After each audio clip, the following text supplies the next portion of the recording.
Welcome. Let's welcome Michael. Thank you very much. I choose to come to the stage as I was asked that I can actually do it.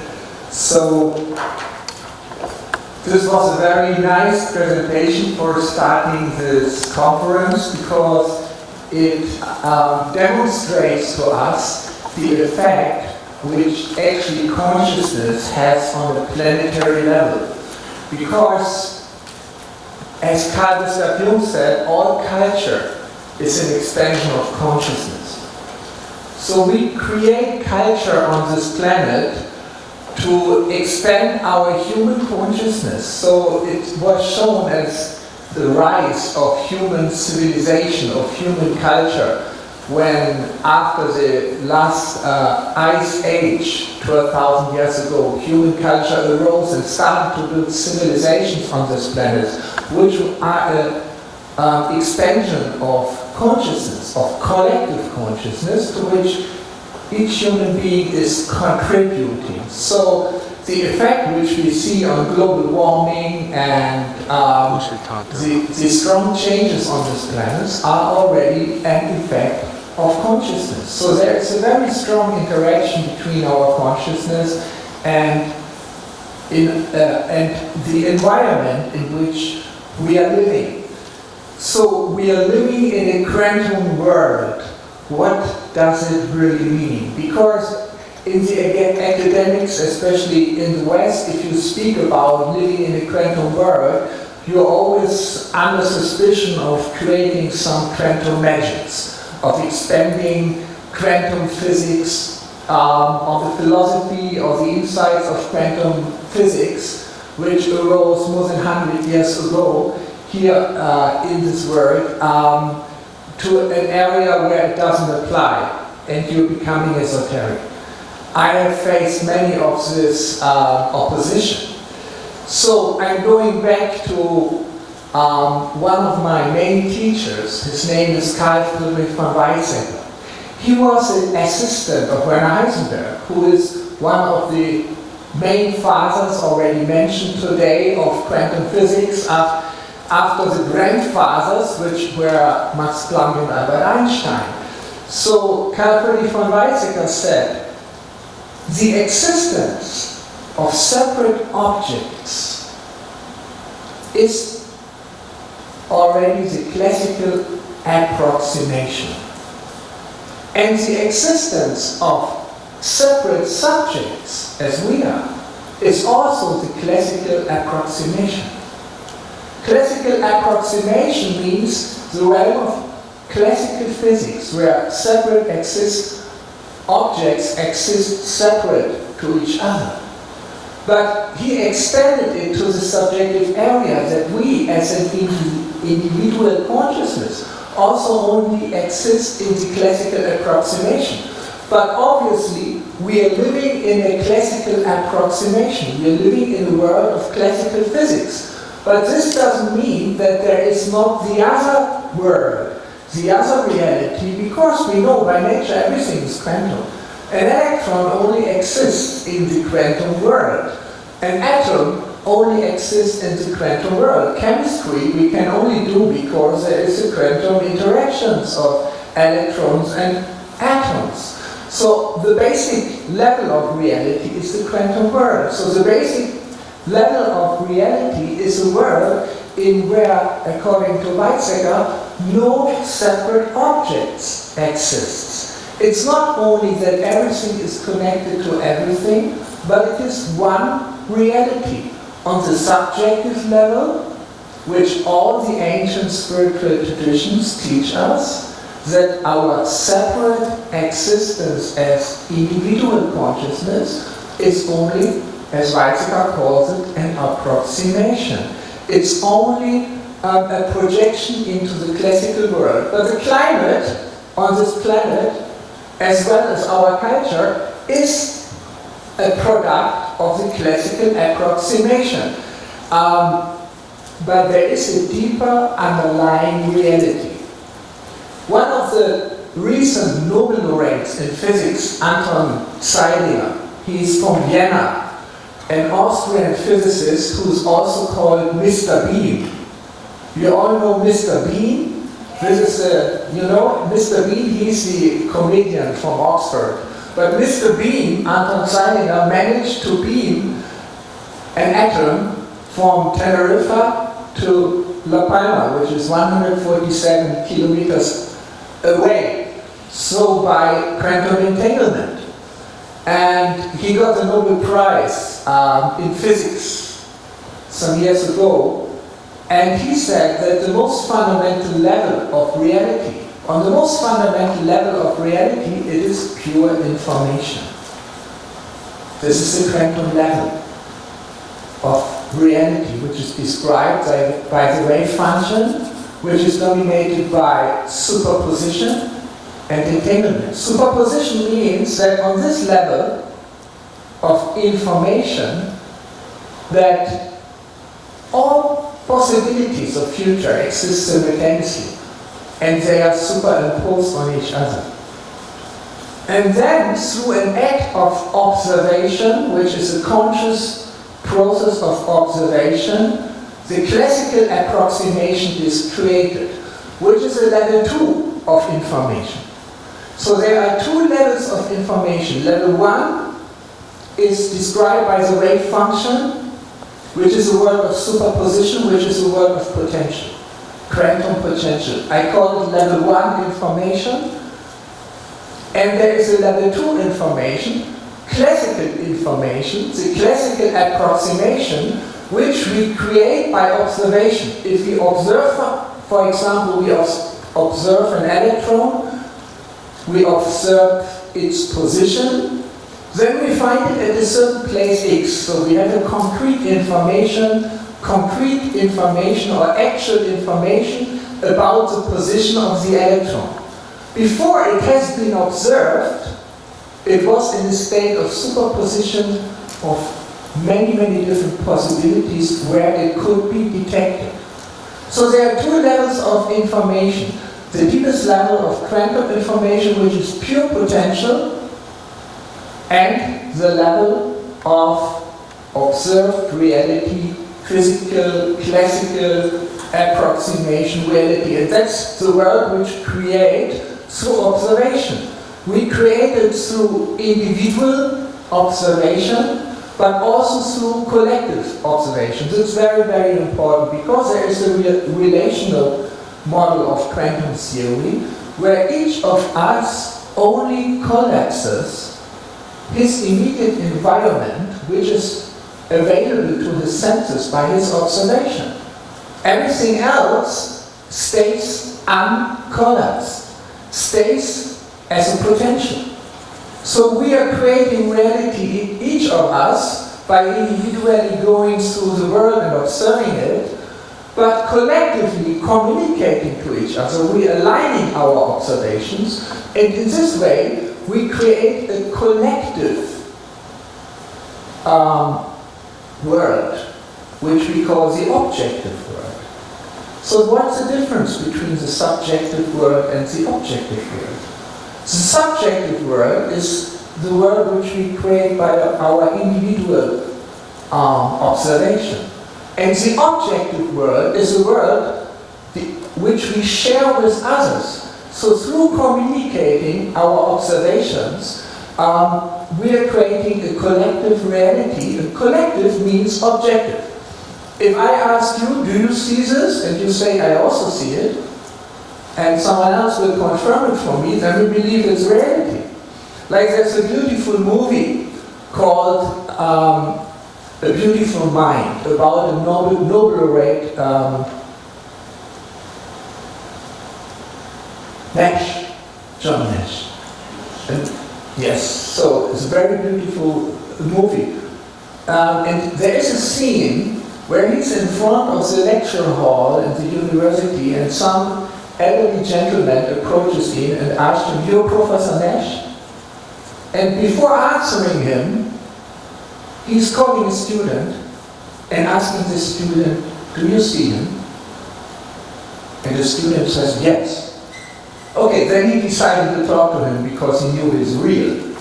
He's not just in his universe, in his conscious perception, but also the student confirmed he's real, so already two people confirming the same reality means it might be objective. Otherwise it could have been an imagination, because Ganesh suffered from schizophrenia, and therefore he saw people which were only existing in his own subjective universe. So we always get confirmed that this reality is objective by other people communicating to us. So there are two levels of information. One level is called the quantum information, which is an ocean of pure potential underlying our perception, underlying our observation. And then there is a level of concrete, classical information, acute information, which is the objective world which we are sharing and in which we are creating also the climate, as we have here to our culture, which is an expansion of consciousness. So why do I am stressing this so much? My own personal life is a long journey. 40 years ago, I decided to become a monk and live in India. This was 40 years ago. This was not the beginning of my life. I'm already a little older. But this was the start of a journey which led me through different stations. 30 years ago, I started the Vedic Academy, which is still teaching Vedic knowledge like Sanskrit and architecture and astrology and Ayurveda until now, internationally. 20 years ago, I started Time Waver. This is how I was presented here today as a founder of Time Waver, which also reached Taiwan 2015 through Arthur Chen and Yusan's endeavor, which got me to Taiwan first time 2015. This was my first visit in Taiwan, and it was my first visit to the east beyond India. I have traveled to India a lot, I lived in India a lot as a monk for 12 years altogether, but I never traveled beyond India. My consciousness didn't expand beyond India, but expanded beyond India when 2015 I read a book called Dreams, Memories and Reflection, which is the autobiography of Carl Gustav Jung, who I already quoted today by saying that all culture is an expansion of consciousness. And I think reading this book, which connected me to the Chinese cultural, philosophical, spiritual environment, then started the connection to Taiwan. And from that time I traveled here many times and visited many places in Southeast Asia. So this was 20 years ago. 10 years ago, I started Healing, which is a small variable frequency device. And now, again, another 10 years ago, I started something new, which I want to talk a little about. It's called quantum placebo. So this is a journey which took me each 10 years, each decade, into a new realm, always exploring the same level 1 of information, of quantum information, of the world of pure potentiality. Becoming a monk, decided when I was very young, yes, I want to live a very consequent spiritual life. I don't want to pursue material career. I don't want to continue my academic career. I studied physics. I'm actually doing it now. I'm doing a doctorate right now after going through all these different stages, where I focus on this level 1 of information, which is quantum information and pure potential, which is a realm where consciousness and information and reality become one. So all these different stages, I was dealing with this level 1 information of quantum potentiality. And it's possible to connect to this level 1 information through quantum processes. Because in each quantum process, which is always a non-deterministic physical process, you're kind of uploading one bit of information from the level 1 information of potentiality into the level 2 information of actual classical information through the act of observation. So that's what life basically is. And we, in our physical existence,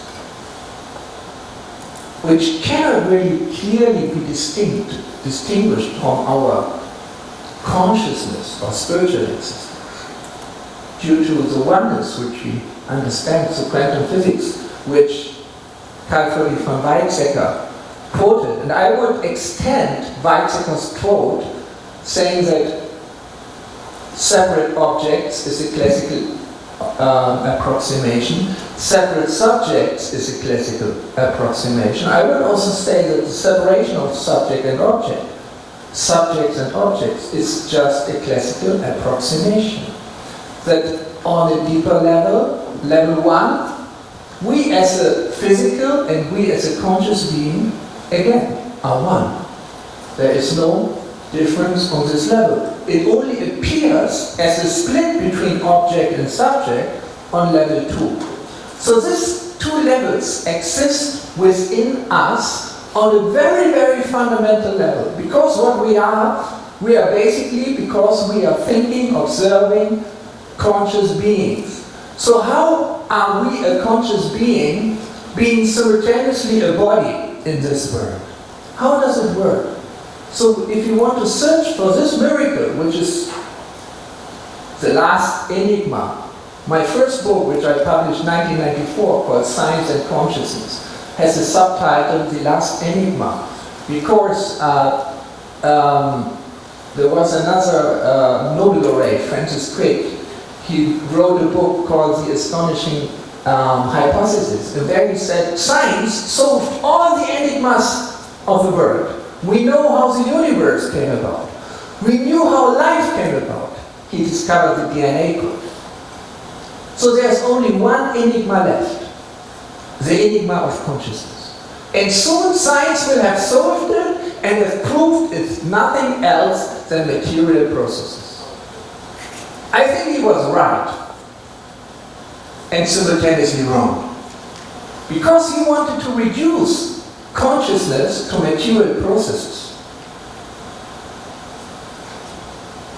Other great physicists like Eugene Wigner, Archibald Wheeler, or von Neumann reduced physical processes to consciousness. So you see, you can do it either way, but how to understand how matter and consciousness relate to each other? There is another physics Nobel laureate, Roger Penrose. Roger Penrose, he got his Nobel Prize for discovering the black holes, and in his late work, he's very much focusing on consciousness.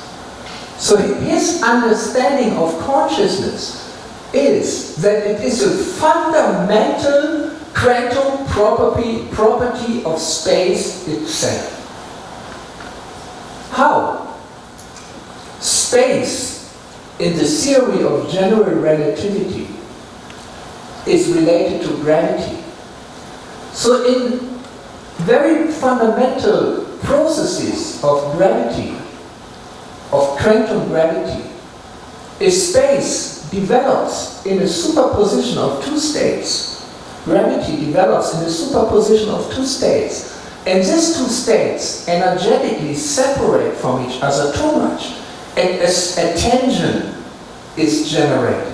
And if this tension exceeds a certain threshold, it collapses.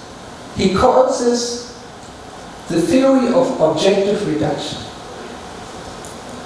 So this process of objective reduction, if in a superposition of quantum gravitational states, the tension, the energetic gap becomes too much, it collapses. This he calls a proto-consciousness event. It's a speculation. But he, as a quantum theorist of gravitation and theory of general relativity, has a deep insight into the nature of physical reality. So according to this model, everywhere in space, when space expands and the universe is expanding constantly, proto-conscious moments appear. And he, together with the Arizona quantum biologist Stuart Hameroff, he formulated a theory called orchestrated objective reduction, where he says that in our brain there is a network of tubules in which pure water is contained. These are the microtubules in the neurons, which is a network expanding from neuron to neuron to the synaptic gaps over the whole brain. And in this water, quantum states can develop which expand beyond a neuron, beyond 2 neurons, beyond 10 neurons, beyond 100,000 and 10,000 and millions of neurons. So these quantum states of quantum superposition, or states within the water of the microtubules, can expand over centimeters, up to 10 or 15 centimeters in the brain. This, according to their calculation, takes around 25 milliseconds. And then they collapse. If this energy of this quantum state, the gap between the superpositions, becomes too large, it collapses. They calculated the time when this energy threshold is reached, and it collapses according to their model, which is already 20 years, 25 years old. And there's a lot of empirical evidence that it is true. It's still speculative. But there's a lot of empirical evidence. They have the conference once a year in Arizona, and each couple of years in another part of the world. I attended their conference in 2 years in Sicily. So this means that in our brain, we are constantly going from a time period of 25 milliseconds of quantum superposition state, and each 25 milliseconds, this means 40 times a second, with a frequency of 40 hertz. A classical approximation, a level 2 information, is created. And then again, it develops on level 1 of quantum potentiality. And then again, after 25 milliseconds, it collapses. This means, according to their model, our consciousness, which is a classical approximation, because we see a chair and a table separately. We see electrons separately. We don't see them as a unity. We are observing in a classical world. So this consciousness, this classical actual consciousness in which we create our culture and civilization and the climate on this planet, this consciousness happens in this short moments, 40 times a second, which create like static pictures, like in a movie. If you see a movie, it is maybe 100 pictures in a second. So our consciousness produces, through the collapse of the wave function, 40 pictures in a second, which to us appear as a continuous flow of reality. Buddhist monks in meditation have confirmed this granular, quantized structure of observation, of experience in meditation by slowing down the process of their observation in meditation so much that they can observe these different events 40 times a second. Therefore 40 Hz is a very important frequency in our brain and our brain waves, but also the effect of applying 40 Hz to the human body on different levels has a very strong effect. For example, it has an anti-inflammatory effect, which has been proven in many studies.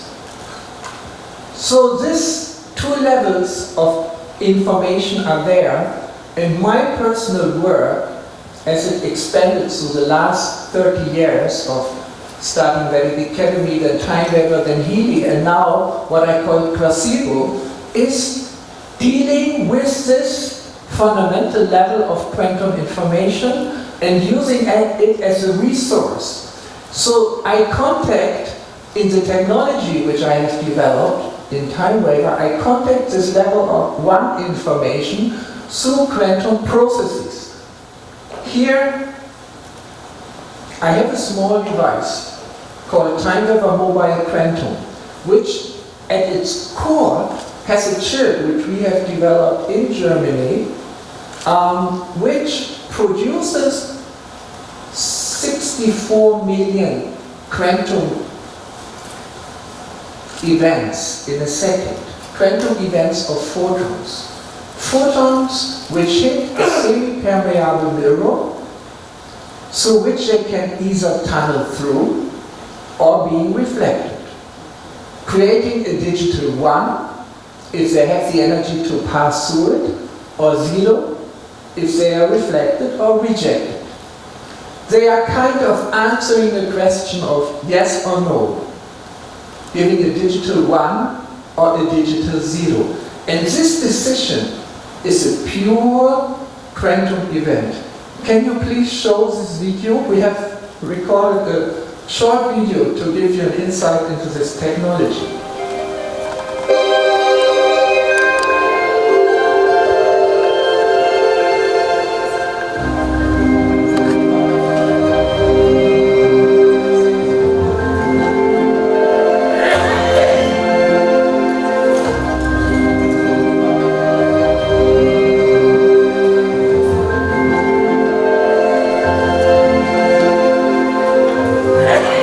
Imagine a reality where nothing is what it seems. The world of quantum physics. Here, matter doesn't exist as solid substance, but as limitless potential. But what if the very act of observation could change reality itself? What would that mean for our understanding of consciousness and to be human?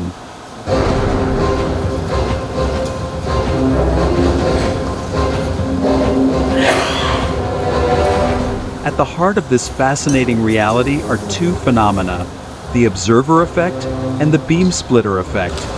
Both reveal in astonishing ways that light, the basis of all visible reality, only becomes concrete through measurement and conscious perception, as if it were waiting to be observed before taking on a definite form. A voice-over speaking. The double-slit experiment on beam splitter is kind of showing.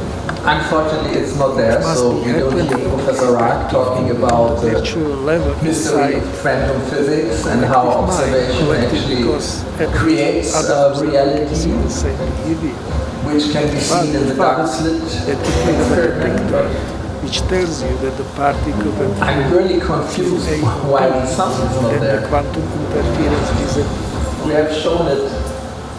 Are we capable of influencing or even steering reality on a quantum level through our actions? Imagine you're standing at a crossroads. Two paths lead in opposite directions, but instead of choosing one, you walk down both at the same time.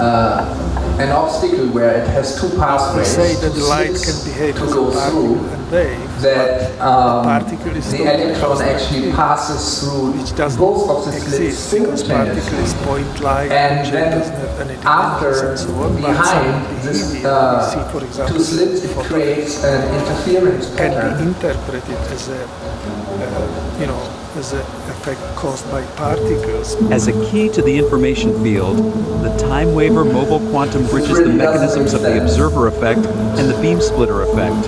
In doing so, it opens access to but you will see a picture. This is a time waver mobile quantum, which in reality is very small. At the center of this is a chip, which you will soon see here. And this is really the core of the video, where you see that.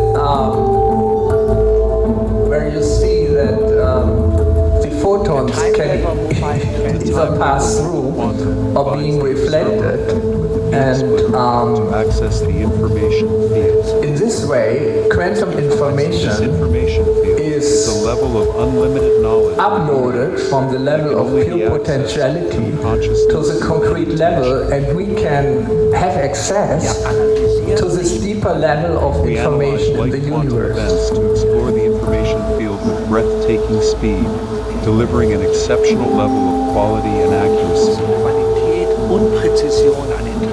So, what can we do with this quantum information? So, these last three projects which I was working on, in the last 30 years, were using this quantum information for different purposes. So my first big project, which I realized, Time Waiver, which has spread all over the world, used by thousands of therapists, medical doctors, naturopaths, but also coaches and consultants, is to use this quantum information to contact what I call the information field. The information field is this level, level 1 of information on which is the source from which reality is created through the process of quantum information. And I will a little later, if technology allows it, give you a little example how by uploading information from the information field through a quantum process, you can get a probability ranking of possibilities. Because this is what reality is. On this underlying level, it's a superposition of possibilities, of options. So uploading this kind of quantum information is accessing possibilities with quantum, with probabilities. And in this way, you get an orientation of probabilities of options. For example, it's used if somebody has a disease and you're looking for the causes of the disease. If you go to ChatGPT or DeepSeek, if you put in your diagnosis, it will give you, if you ask for it, 100 different options, 100 different causes, which could be the underlying causes of a certain disease. But you don't know which of them is true in your case. So uploading this information from level 1 to level 2 through a quantum process for each of those 100 options can give you a probability ranking from the quantum level. Because on the quantum level, this information is there. So this has proven to be very accurate in the past. We use it for more than 20 years, no, little less than 20 years in the Time Waiver system. And little later, I will show you a practical example of it. The second option, how we use this quantum information, is in the Time Waiver frequency of the Time Waiver home, which translates the quantum information into a frequency. So it selects frequencies from a set of options of frequencies and chooses in real time which frequency a certain person, like a patient suffering from a certain disease, for example, needs in this very moment to create or entrain coherence in his system. So we are using quantum information and translate it into frequencies. And frequencies are the language of the information field in our body. If you look in our body, you'll find a spectrum of frequencies, from the very low frequencies in the EEG to even lower frequencies in the ECG, which are analyzed in the heart rate variability, or you find frequencies in cellular structures like the microtubules, which have been discovered by Anibal Bandyopadhyay, that the microtubule system, the cell skeleton, has a set of resonance frequencies in the kilohertz area, in the megahertz area, in the gigahertz area. It's a harmonic system of frequencies which you find on all the octaves from 0.1 hertz to terahertz, which actually create the symphony of our human organism. So with frequencies, you can entrain coherent states within our system. So you can create order from noise. I did an interesting experiment with the AI with which I'm working some 2 months ago. Because in my AI system I uploaded all my books, all my scientific papers, every idea which I get I discuss with the AI, like everyone does nowadays, to get a view, to do deep research. So I have trained my AI like this, and I asked it, okay, you know everything which I did already, what is the essence? What could be my next hypothesis? And it did an analysis, gave many options, and then it selected one and said this. And it was 3 words: noise to order. Creating order on level 1 by contacting the noise, the randomness of the quantum level. And this is happening every single second and moment. Second is a much too long time span actually.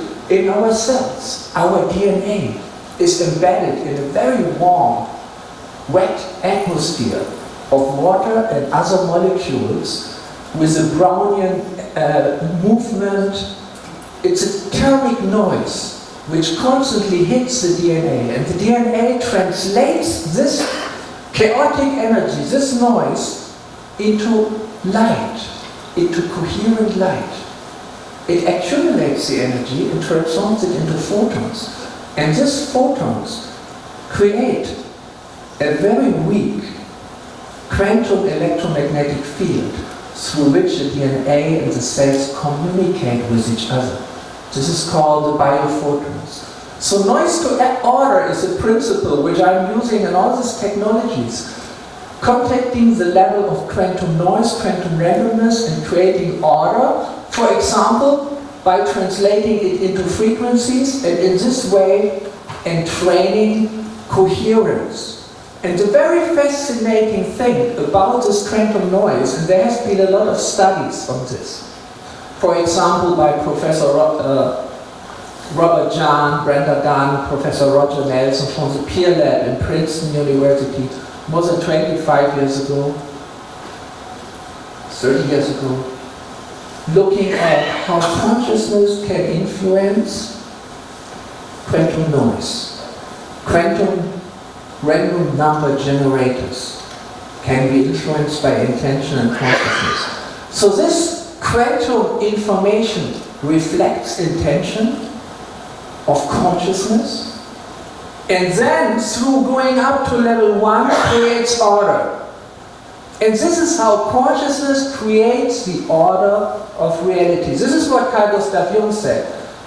Each culture, every aspect of culture is an expansion of consciousness. So we are directly creating order through our conscious intention in physical reality. And this is one of the strongest forces, or even the strongest forces in the world.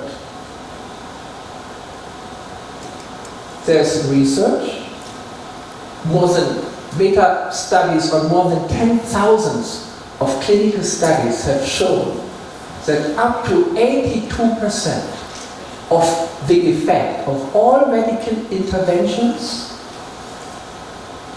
and pharmacological drugs effect is due to the placebo effect.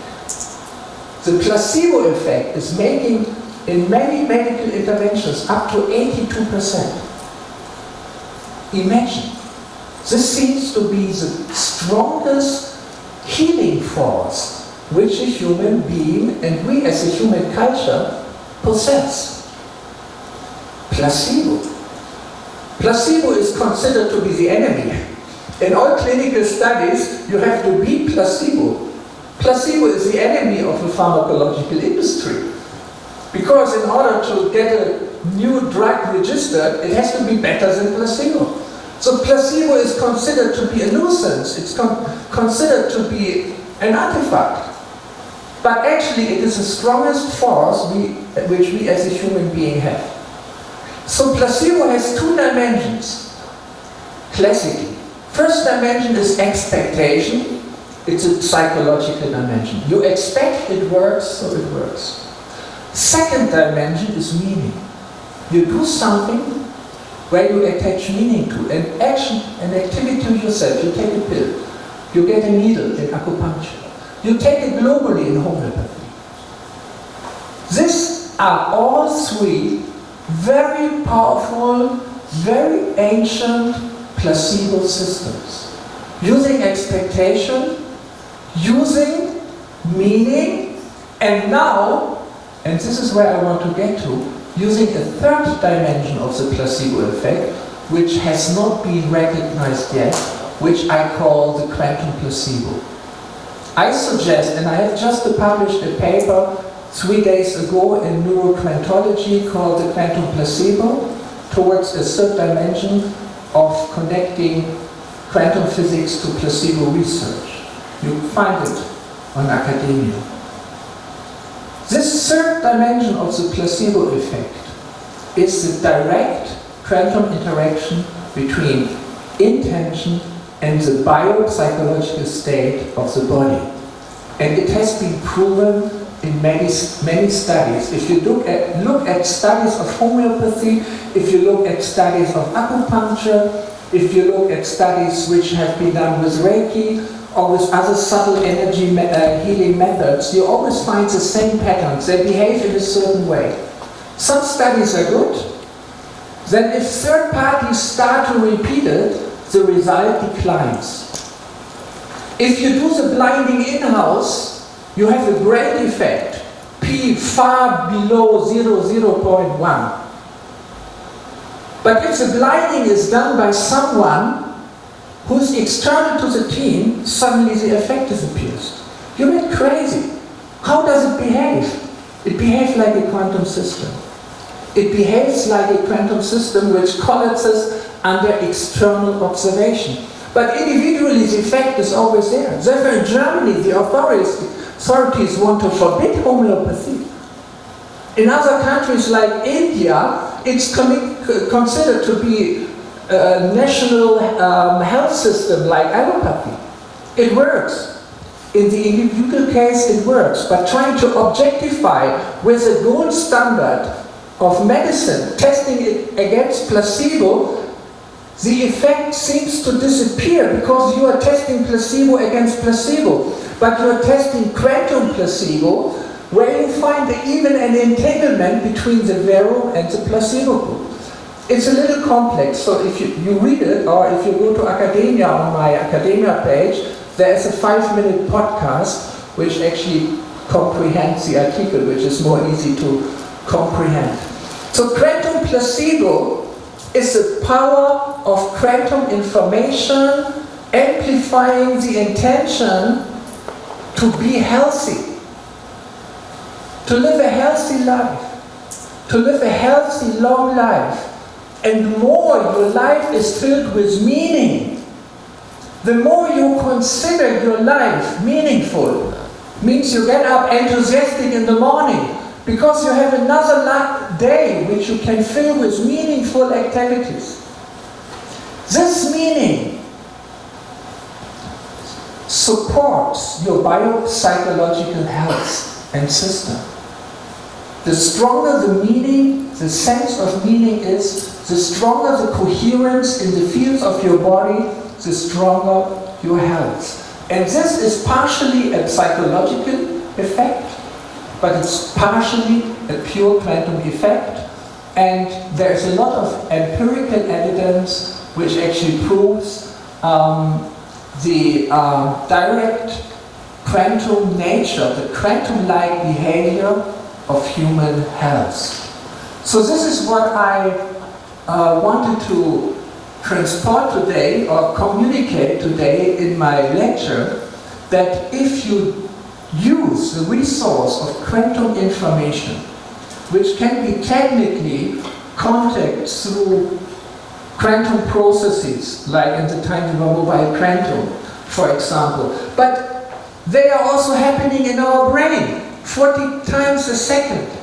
So these quantum processes are there, and through these quantum processes, our intention and our sense of meaning creates directly coherence in the fields of our body, and this coherence in the fields of our body actually organizes first the water in our body. 99.5% of the molecules of our body, because they are so small, is water molecules, which are electrical dipoles, which resonate together in standing waves, forming so-called coherence domains, quantum domains within our water, researched by Emilio Del Giudice Preparata, Professor Di Cello, the Nobel laureate Luc Montagnier. They have done a lot of research into the quantum nature of water. So water is actually, and probably I'm coming to the end, water is actually the material manifestation of the quantum fields in our body.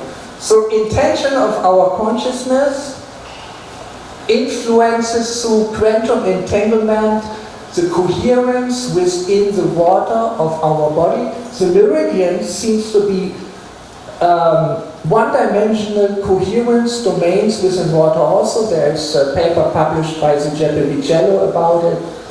And so the water, the coherence in our water, actually all the biochemical and biophysical processes in our system are controlled. What's the time now? How long did I speak? Already 15 minutes? Time is passing so quickly. I wanted to give you a practical demonstration of what one can do with contacting quantum information, but I think I better respect the time. So I thank you very, very much for your attention, and maybe there's also one question. Thank you so much.